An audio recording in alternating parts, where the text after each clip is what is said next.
Yang mau baca. Terima kasih Datuk Yang di-Pertua. Pertamanya saya ingin membangkitkan beberapa perkara yang telah diadukan kepada kita yang berkaitan dengan maju perumahan.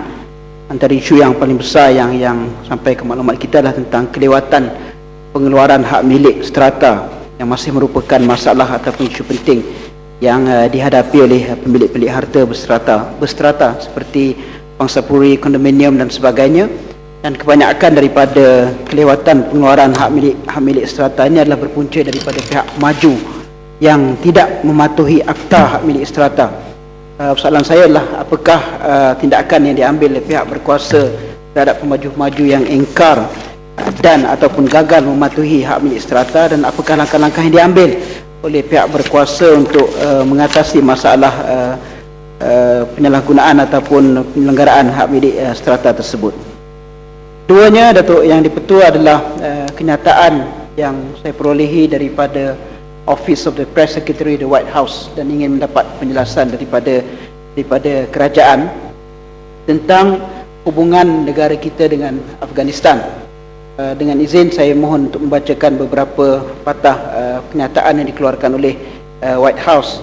Antaranya adalah the Prime Minister stated Malaysia's readiness to consider capacity building in cooperation with Afghanistan through the training of police, military personnel and civilian administrators. Penjelasan saya rasa perlu diberikan oleh kerajaan terhadap kenyataan ini, kerana seperti mana yang kita sedia maklum, sebagai walaupun dilihat secara zahirnya mungkin Afghanistan itu sebuah negara yang bebas, tapi campur tangan Amerika yang begitu ketara di situ, dan dalam masa yang sama kita memberikan pula kemudahan latihan kepada polis dan military personnel. Kita boleh mengucapkan tahniah di atas usaha-usaha yang telah dilakukan oleh kerajaan dalam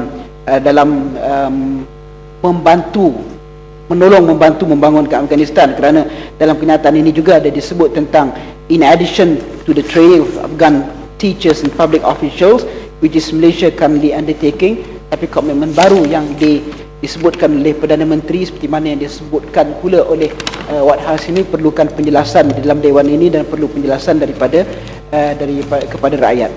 Isu kedua juga yang terdapat di dalam minta laluan barang terap.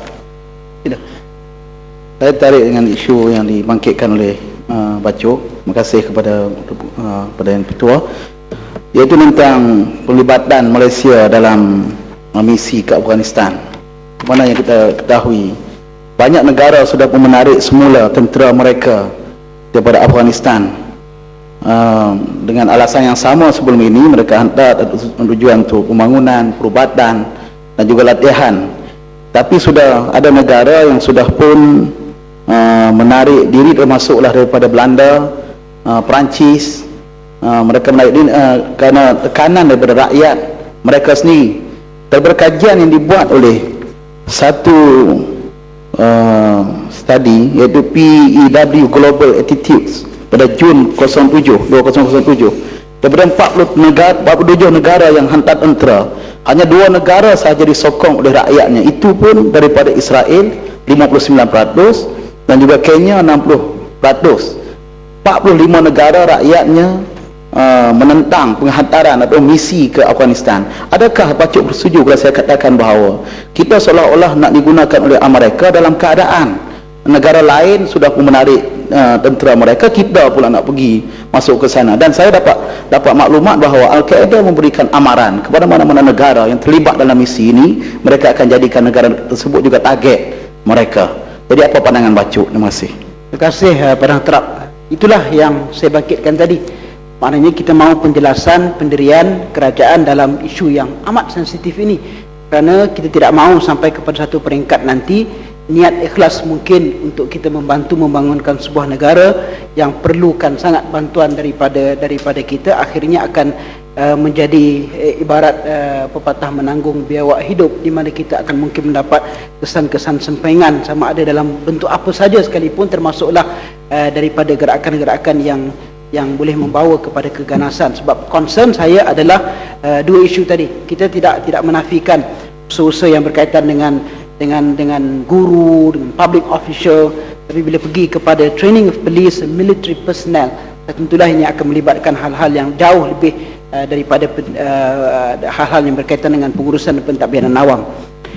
Dalam statement yang sama daripada White House ini, perkara ini telah pun dibangkitkan tadi oleh Yang Berhormat Marang, tapi saya perkasakan ataupun perjelaskan sekali lagi. Nampaknya sini ada satu kenyataan yang cukup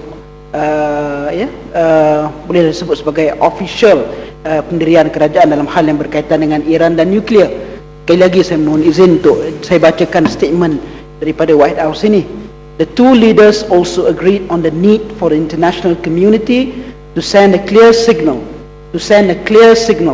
to Iran that while it has the right to develop peaceful uses of nuclear energy, Iran should not use this right to develop nuclear weapons capability as stated in UNSC and IAEA resolutions. Iran sudah pun membuat pendirian yang cukup jelas.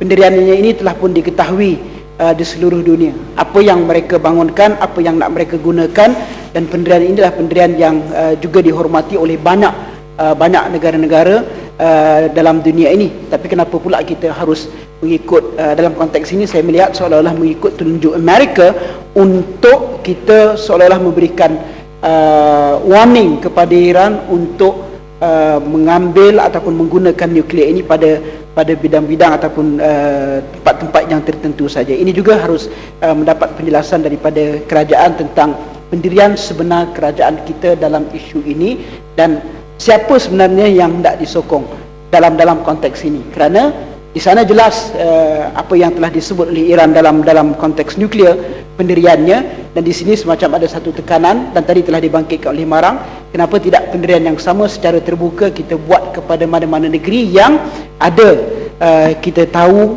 menggunakan teknologi nuklear ini bukan hanya sekadar untuk scientific research, untuk peaceful use of nuclear, tapi juga membawa ianya kepada penggunaan yang berbentuk kekerasan, yang berbentuk mengarah kepada penghinaan senjata dan keganasan seperti mana yang dilakukan oleh Israel kepada rakyat Palestin.